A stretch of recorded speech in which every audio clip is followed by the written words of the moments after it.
Hello, my friends. Welcome to the metal shop. That thing's cool. Anyway, so today I'm installing, retrofitting a Floyd Rose onto this Jackson guitar. Now, this is an inexpensive Asian-made Jackson guitar that I bought just the body for and the neck separately. Pretty cheaply. The body maybe $120, neck about the same.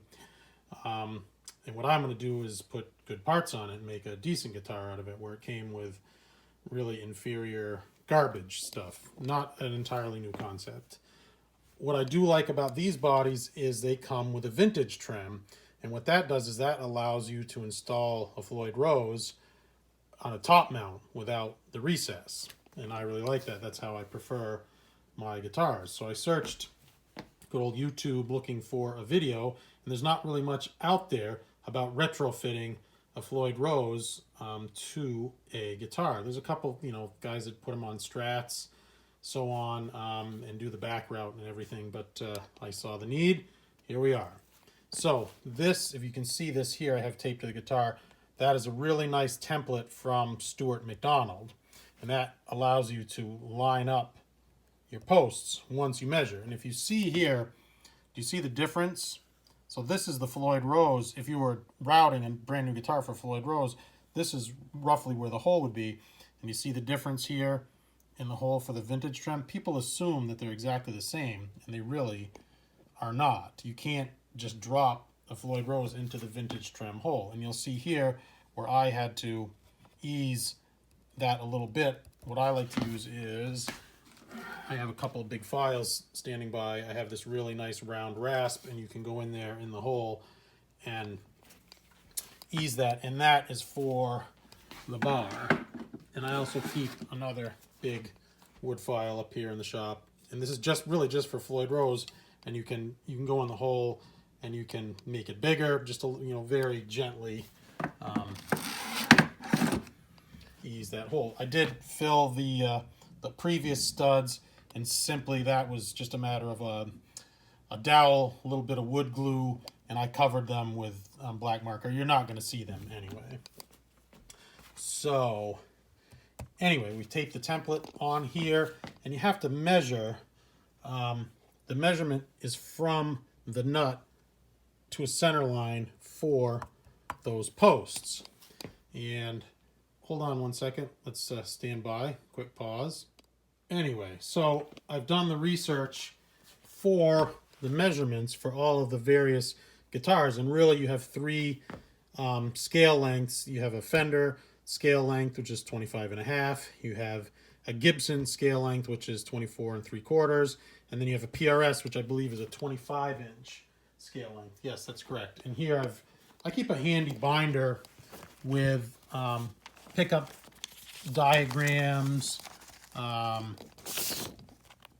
the nice old Seymour Duncan. You can print those off the internet. But anyway, here are the directions for the router template from Stuart McDonald. And there you see the various dimensions. So a Fender, a 25.5-inch scale, your center line for the post is 25 inches to the nut. The Gibson with a 24.75 scale, 24.3 to the nut, 25-inch scale, PRS, 24.5 to the nut. So anyway, you measure from the nut, you get your center line, that's 25 inches here. I go back just a little bit. There's some professional guitar builders out there, Mike Learn, Lee Garver, GMW, they go 25.1/8 and have no problems at all locating for intonation. And with this particular routing, I found that 25.1/8 worked perfectly. So I taped this to the body. This is just for mock-up. I taped it on all four corners, did a really nice job, and you drill a couple of pilot holes there. Then what you're going to want to do is, now if you're new to this, you're going to want to drill on a scrap piece. A drill press is preferable, but I found with this, I can drill a straight hole with the hand drill. And you're going to want, even if you don't know what size holes you need to drill, you're going to want to sneak up on it anyway. You're not going to want to, just go boring in there with a giant drill bit. Now I am installing, that's the other thing, the old school style Floyd Rose wood screw inserts, not the giant knurled insert with a threaded post. I prefer these just because they're old school. I like the way they look, and in a retrofit, I don't really want to drill a giant hole here and tap in that knurled insert. You're severely weakening this area. Anyway, I prefer the old school, and the sizes for these are, so I can get that to stay put, the thread is 3/16, and then here we have this other portion here, it's obviously a little bit wider, that is 5/16, and I know that from years and years and years of retrofitting Floyd Roses onto guitars.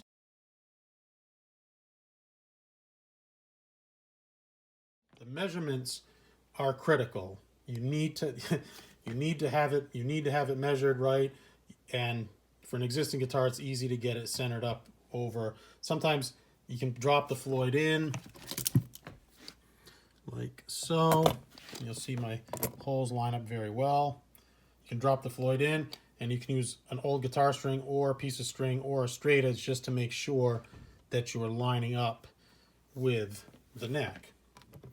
So anyway, like I said, I like to sneak up, have a nice set of drill bits on hand. I mean, I like the brad point bits that I have over here. Those came from Stuart McDonald too, but there aren't really very many sizes there. The brad point is nice for cutting into a finish because it will cut the finish and it won't crack and you won't get chip out in theory. But anyway, I like this. I like to drill a bunch of holes. I like to sneak up to the size that you want, and then I like to take an even bigger one, and just by hand I like to ease the hole there just a little bit, just to prevent the paint and the chip out. So again, it's pretty simple if you're doing a top mount. If you're doing a retrofit, measure, measure, measure. Measure twice? No. Measure 5 times. Get your template centered exactly where you need it. Drill, sneak up on the holes. If you're new to this, take a piece of wood, and do some test drills, and the depth is important too. These drill bits are nice because you'll see they have the hexagonal chuck portion here. So I found that they're the perfect size where just the threads are enough for the hole. So if you can also do the trick, put a piece of tape on there so that you're not, believe me, I've seen the guitars where the holes are drilled all of the way through there like that. You can also put a little bit of wax or a little bit of soap on these threads to help them go in. Like I said, drill a test piece if you're not sure, because if you drill these holes too big, I mean, all is not lost.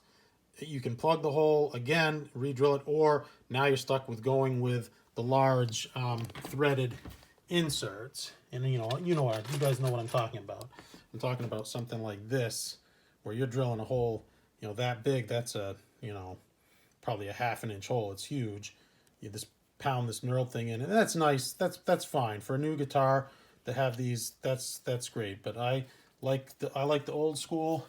You'll see that I also like the old screw-in bar, not the threaded collar type. It makes the look, but it does have the bigger apparatus here on the bottom that necessitated easing the hole here like this.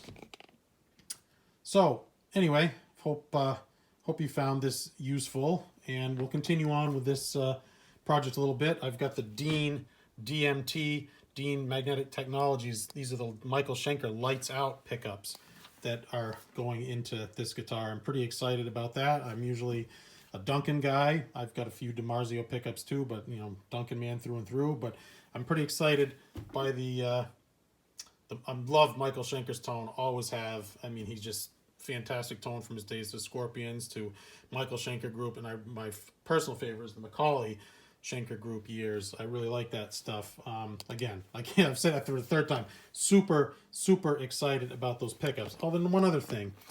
This guitar is, again, it's a Asian-made guitar, so everything is metric on it.